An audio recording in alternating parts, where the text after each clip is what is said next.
grocery store, you pick up a steak, a bottle of wine, and some coffee. You walk to the checkout, you tap your phone to pay, but instead of a beep, you hear a buzz.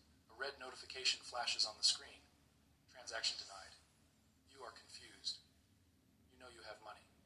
You just got paid yesterday. You check your banking app. The balance is there, $5,000. But there is a small alert icon next to the balance. You tap it.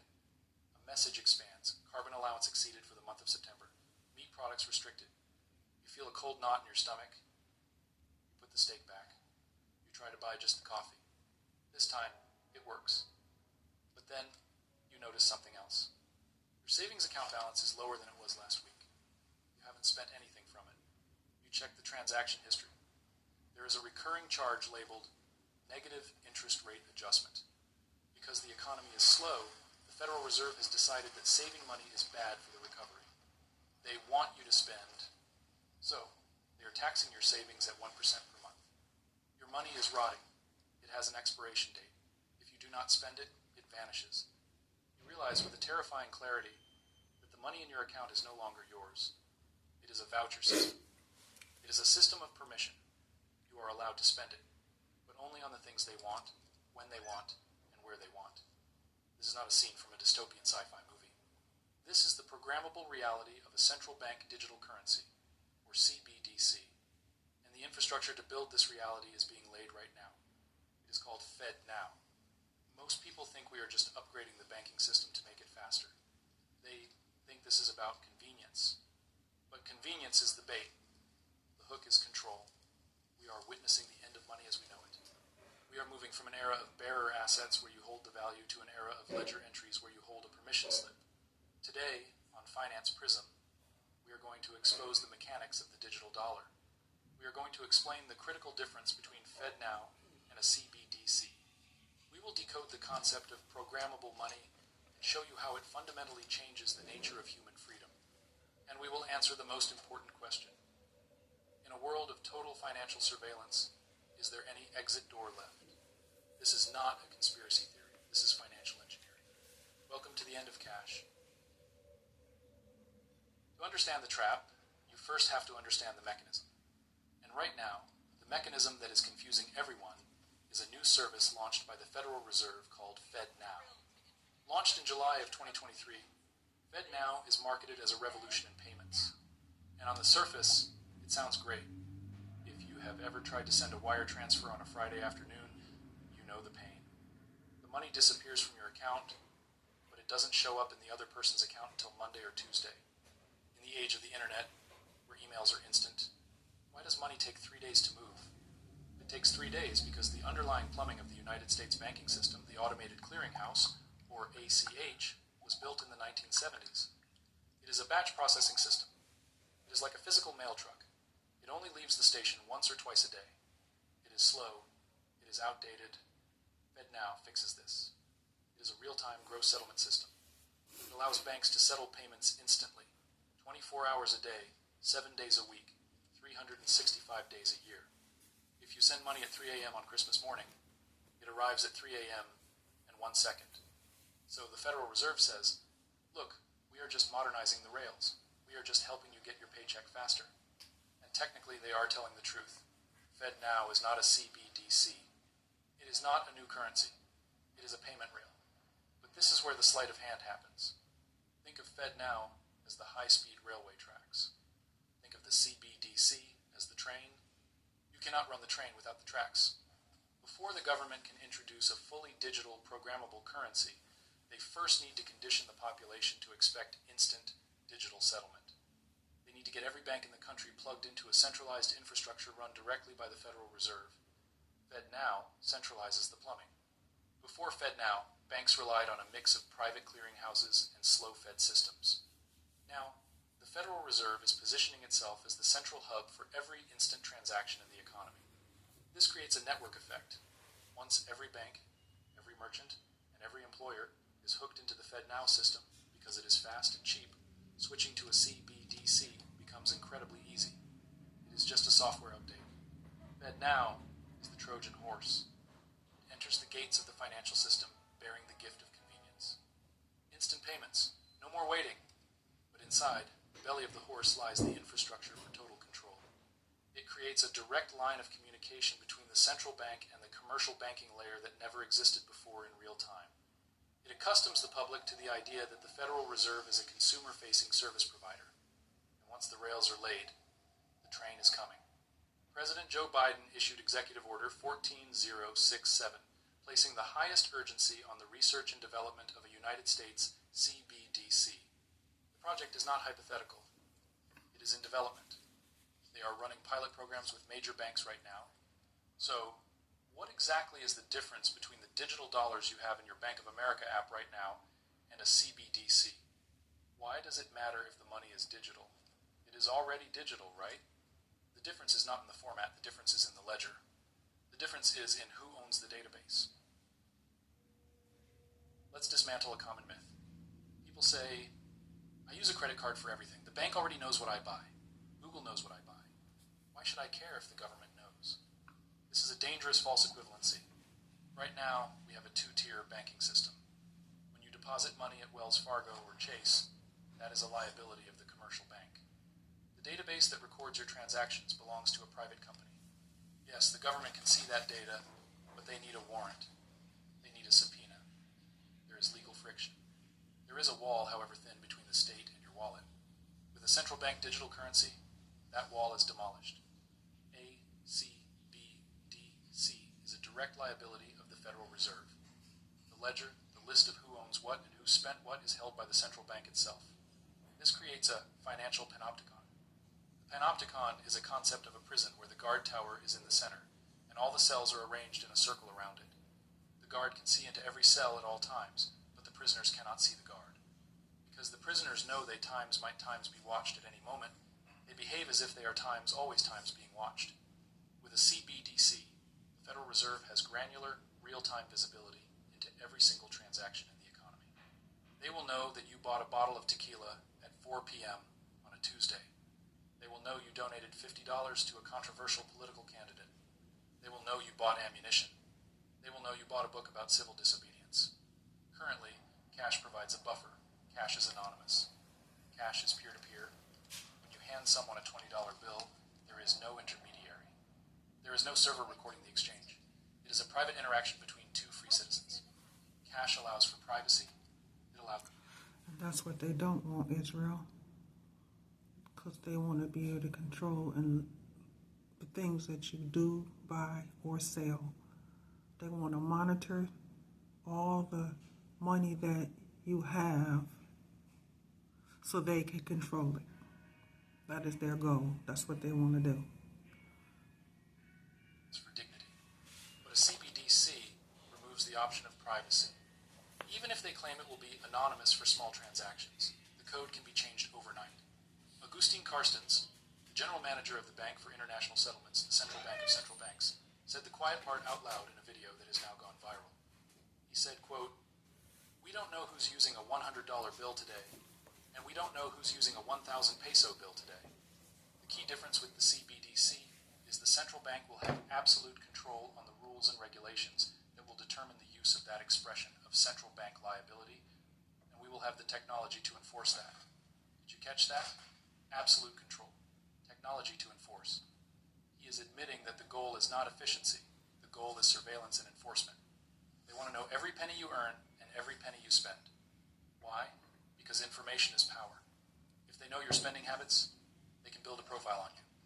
They can calculate your carbon footprint. They can assess your political alignment. And once they have that data, they can move to the next phase. The phase where they don't just watch what you do with your money, but they tell you what you can do with it. This is the scariest chapter. This is where we move from surveillance to slavery. The unique feature of a digital currency is that it is programmable. Money, for thousands of years, has been a neutral tool. A gold coin does not care who holds it. A gold coin does not care if you buy bread or if you buy a weapon. It is an inanimate object. It represents value and nothing else. A CBDC is not an inanimate object. It is software code. And code can have rules written into it. It can have if-then statements. If the user does X, then the money does Y. Let's look at the mechanisms of control that this technology enables. Mechanism number 1, the expiration date. China has already tested this with their digital yuan. The government can issue money that expires if it is not spent within a certain time frame. Why would they do this? To simulate the economy. So they're trying to be like China, Israel. The way China has it, anything that their China people in China do, and they have a certain amount of points, they take some of their points away, which means they can't buy, sell, or trade. They can't spend. And if rents due or the phone bills due, then they're not going to have enough money to be able to do that because they don't have enough points. And your money is going to go by the points that you have to be able to do the things that you need to do. Excuse me, U.S. is just catching on. So when the system go down and the crash come, when this new system comes up, this is what they're going to bring in. This CBCD system. If a recession is coming and people are saving money out of fear, the government can simply say, you must spend your stimulus check within 30 days or it disappears. This destroys the function of money as a store of value. You cannot save for the future if your money rots like fruit. It forces you to be a perpetual consumer. Mechanism number 2, negative interest rates. For years, economists have complained about the zero lower bound. They can lower interest rates to zero, but they struggle to go lower because people will just take their cash out of the bank and put it under the mattress. You cannot charge negative interest on physical cash. But if physical cash is banned, and you are forced to use a digital dollar, the Fed can simply press a button and apply a negative 2% rate to your savings account. They can confiscate your wealth automatically to force you to spend. You have no escape valve. Mechanism number 3, gated spending. This is where it gets dystopian. The money can be programmed to work only for certain goods or services. Imagine a world where your carbon footprint is tracked. The government decides you have used too much gasoline this month. You go to the gas station, you tap your phone, the transaction fails. Not because you lack funds, but because your funds have been turned off for that specific merchant code. Or imagine you are overweight, and the government decides, for your own health, that you cannot buy sugary drinks. Your money works at the vegetable aisle, but it stops working at the soda aisle. Mechanism number 4, political control. We saw a preview of this in Canada during the trucker protests. The government invoked emergency powers and froze the bank accounts of protesters without a court order. They cut them off from the financial system. With a CBDC, this becomes instant and algorithmic. If you are deemed a dissident, or if you score too low on a social credit system, your digital wallet could be frozen. You could be exiled from the economy with a keystroke. You couldn't buy food, you couldn't pay rent, you couldn't buy a bus ticket. This is the ultimate lever of power. It turns money from a tool of freedom into a tool of compliance. It creates a system where you are allowed to exist only as long as you obey. And if you think this sounds like paranoia, look at the country that is already doing it. If you want to see the future of the U.S. financial system, look east. China is years ahead in the development of its CBDC, the eCNY, or digital yuan. They have integrated it into their apps like WeChat and Alipay. Millions of citizens are using it, and it is being integrated with their social credit system. In China, if your social credit score drops because you jaywalked or played too many video games or criticized the government online, you face real-world consequences. You are banned from buying plane tickets. You are banned from buying high-speed train tickets. Your internet speed is throttled. Your access to loans is restricted. The CBDC is the final piece of this puzzle. It closes the loop. It gives the state granular control over the economic behavior of every citizen. They frame it as building trust and enhancing stability. But it is a digital prison. Western central bankers look at China not with horror, but with envy. They see the efficiency. They see the power. Neil Kashkari, the president of the Federal Reserve Bank of Minneapolis, famously said, "I can see why China would do it. If they want to monitor every one of your transactions, you can do that with a CBDC. You can't do that with Venmo. If you want to impose negative interest rates, you can do that with a CBDC. You can't do that with Venmo." He admits the capability. He questions times why, times the U.S. would do it, playing the skeptic. But the Federal Reserve is proceeding with the technology anyway. Project Hamilton, a collaboration between the Boston Fed and MIT, has already built the code base for a high-speed digital dollar. They have proven the technology works. The gun is built. It is sitting on the table. The only question is when they will pick it up. The blueprint is clear. First, introduce the rails. Fed now. Second, introduce the digital wallet for convenience or stimulus distribution. Third, phase out physical cash. Fourth, introduce programmability during a crisis. We need to fight inflation, so we are capping how much meat you can buy. We need to fight a virus, so your money only works within a 5-mile radius of your home to enforce lockdown. Crisis is always the catalyst for control. This brings us to the technological fork in the road. We are entering a digital age. Money times will times become digital. That is inevitable. Paper cash is clumsy in a world of fiber optics. But we have two distinct paths for digital money. One path leads to the CBDC, the centralized surveillance coin controlled by the state. The other path leads to Bitcoin, the decentralized, neutral money controlled by no one. We need to analyze the architectural difference between push money and pull money. CBDC is pull money or controllable money. The authority has administrative access to your account. They can pull money out, negative rates. They can freeze it. They can revert transactions. You are essentially a user on their database. You have no sovereignty. Bitcoin is push money. It works like digital cash. When you hold the private keys, you are the only person on earth who can move those funds. You push the transaction to the network.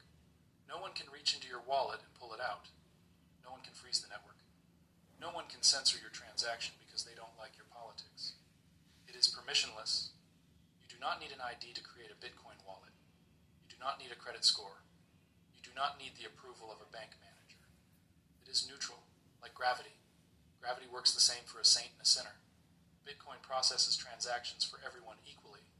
This is why the establishment hates it. This is why they call it money for criminals. Because they cannot control it. Because it offers an opt-out from their surveillance system.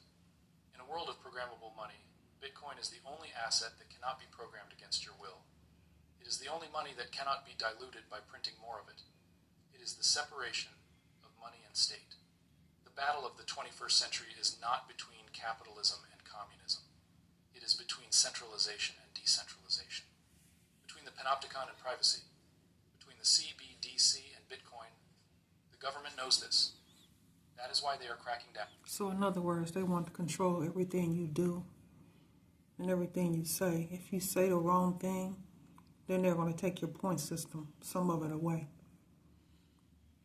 If you commit a crime or do something wrong, they're going to take points away. If you jaywalk, they're going to take your points away. If you swear, they're going to take your points away. If you wipe your head, they're going to take some of your points away. And you're not going to be able to buy anything or sell anything or trade anything. But if you have cash, then maybe you can do that with a neighbor that have something that you want, and you may have something they want. Then you'll be able to do a trade with cash. But far as this CBCD, you can hang it up. It's not going to happen. They're going to control everything that you say and do.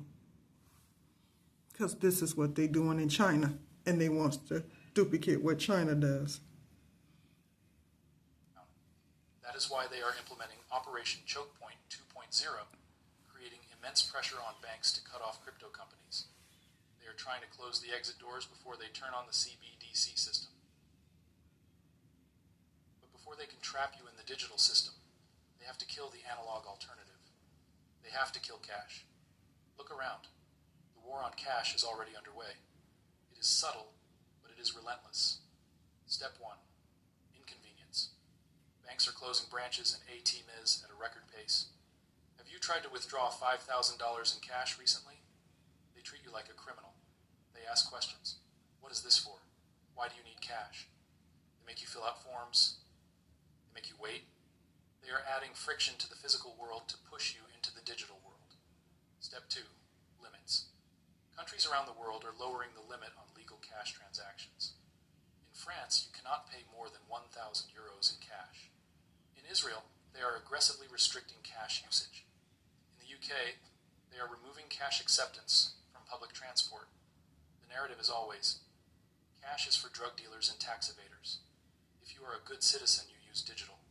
Step 3, the coin shortage. Remember the signs during the pandemic? National coin shortage. Please use card. Excuse me? You're reading wrong. Show me your book. I'm going to take a picture of it. National coin shortage. Please use card. Whether it was real or managed, it accelerated the habit of digital payment. Businesses stopped accepting cash. Card-only signs are popping up everywhere. Stadiums, festivals, coffee shops. Step 4, inflation. This is the invisible killer of cash. As inflation destroys the purchasing power of the dollar, the physical bills become less useful. A $100 bill today buys what $20 bought a few decades ago. Yet, they do not print $500 bills or $1,000 bills. They keep the denominations small to make carrying large amounts of value in cash physically difficult. To buy a used car in cash, you need a backpack. It becomes impractical. This is a coordinated effort to herd the sheep into the digital pen. Once cash is gone, there is no anonymity. There is no offline transaction. Every exchange of value must pass through the digital turnstile of the state. And once everyone is through the turnstile, they can lock the gate. So, where does this leave us? The future looks like a bifurcation. On one side, the masses will drift into the CBDC system. They will accept the convenience of FedNow. They will accept the universal basic income stimulus checks that come with strings attached. They will live in a world where their financial lives are transparent to the state, and their purchasing power is managed by algorithm. On the other side, a minority will seek to preserve their sovereignty. They will recognize the trap. So, what is the exit strategy? How do you protect yourself? First, maintain optionality. Do not keep 100% of your wealth in the banking system. If your money is in a bank, it is not your money, it is an IOU from the bank, subject to the rules of the system. Second, own bearer assets. A bearer asset is something you own simply by holding it. Physical gold and silver are bearer assets.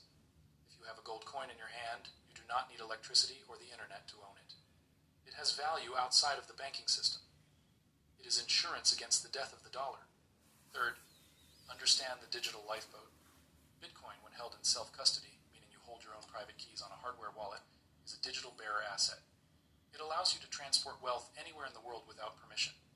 It allows you to transact with others who have opted out.